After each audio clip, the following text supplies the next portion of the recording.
ನನ್ನ ಫ್ರೆಂಡ್ ಒಬ್ಬರು ನನಗೆ ಸರ್ಪ್ರೈಸ್ ಕೊಡ್ತೀನಿ ಅಂತ ಒಂದು ಪ್ಲೇಸಿಗೆ ಕರ್ಕೊಂಡೋದು. ನಾನು ಎಂದೂ ನೋಡೋದಂಥ ಒಂದು ನಾಮಕರಣ ಕಾರ್ಯಕ್ರಮಕ್ಕೆ ಕರ್ಕೊಂಡೋಗಿದ್ರು.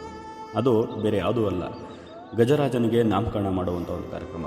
ಹೌದು, ಶಿವಮೊಗ್ಗದಿಂದ 20 ಕಿಲೋಮೀಟರ್ ದೂರದಲ್ಲಿರುವಂಥ ಸಕ್ಕರೆಬೈಲು ಆನೆ ಬಿಡಾರದಲ್ಲಿ ಎಲಿಫೆಂಟ್ ಡೇ ದಿನವೇ ನಾಮಕರಣಕ್ಕೆ ವ್ಯವಸ್ಥೆಯನ್ನು ಮಾಡಿಕೊಳ್ಳಲಾಗಿತ್ತು. ಶಾಸ್ತ್ರಬದ್ಧವಾಗಿ, ಅಂದರೆ ಮಕ್ಕಳಿಗೆ ಯಾವ ರೀತಿ ನಾಮಕರಣ ಮಾಡ್ತಾರೆ ಅದೇ ರೀತಿಯಲ್ಲಿ ನಾಮಕರಣವನ್ನು ಮಾಡಲಾಗ್ತಾಯಿತ್ತು.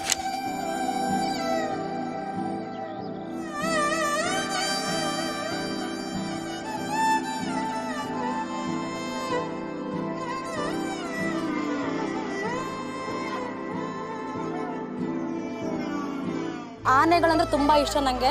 ತಿಂಗಳಲ್ಲಿ 2-3 ಸರಿ ಬರ್ತೀನಿ. ಅಲ್ಲಿ ವಿಸಿಟ್ ದೆಮ್. ನನಗೆ ಅವ್ರು ಕೊಡೋ ಪ್ರೀತಿ ಎಲ್ಲ ತುಂಬ ಇಷ್ಟ. ದಯವಿಟ್ಟು ಆನೆಗಳನ್ನ ಉಳಿಸಿ ನಮ್ಮ ಕಾಡು. And moreover Shivamogga is very very good place to have a nature and everything. ಭಟ್ರನ್ನು ಕರೆಸಿ ಪೂಜೆ ಮಾಡಿಸಿ ಕಿವಿಯಲ್ಲಿ 3 ಸಾರಿ ಅಶ್ವತ್ಥಾಮ ಅಶ್ವತ್ಥಾಮ ಅಂತ ಹೇಳಿಸಿ ನಂತರ ನಾಮಕರಣ ಕಾರ್ಯಕ್ರಮನ ಮುಗಿಸಲಾಯಿತು. ಚಿಕ್ಕಮಗಳೂರಿನ ಮೂಡಿಗೆರೆಯಲ್ಲಿ ನಂದೇ ಹವಾ ಅಂತ ಓಡಾಡಿಕೊಂಡು ಕಾಲಿಗೆ ಸಿಕ್ಕವ್ರನ್ನ ತುಳ್ಕೊಂಡು ಬರ್ತಿದ್ದಂಥ ಆನೆಯನ್ನು ಸೆರೆ ಹಿಡಿದು ಇವತ್ತು ಟ್ರೈನಿಂಗ್ ಕೊಟ್ಟು ನಾಮಕರಣ ಮಾಡಲಾಗಿದೆ. ಸದ್ಯ ಆನೆ ಪ್ರಿಯರಿಗಂತೂ ಈ ಜಾಗ ಹೇಳು ಮಾಡಿಸಿದ ಜಾಗ ಅಂತಲೇ ಹೇಳ್ಬೋದು.